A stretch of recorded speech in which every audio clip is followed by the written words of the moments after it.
Әлеге фото сугыш башланыр алдыннан ясалган.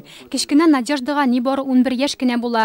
Соңыннан фотога төшәргә вакыты да, мөмкинлеге дә булмый инде аның. Башта сугыш, оннан авыр еллар башлана. Медицина училищесын тәмамладым, гомер буе эшләдем. Сүз дә юк. Яшьлегебез бик кыен вакытларга туры килде. Аның каравы без бердәм булдык, гел ярдәмләшеп яшәдек. Надежда Федоровна Мамык авылында акушер булып эшли. Төнлә дә, көндез дә эштә.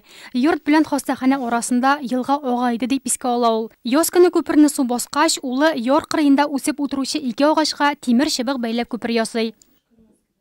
Моста не было.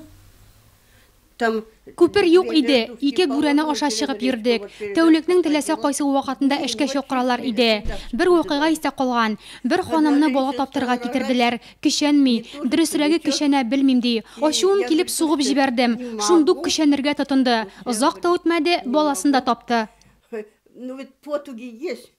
Кортлыгын 3 баласы 18 онык-оныкчыгы янәшәсендә каршылый. Бүген дә китаплар укырга ярата, йорттагы бар эшне дә үзе башкара.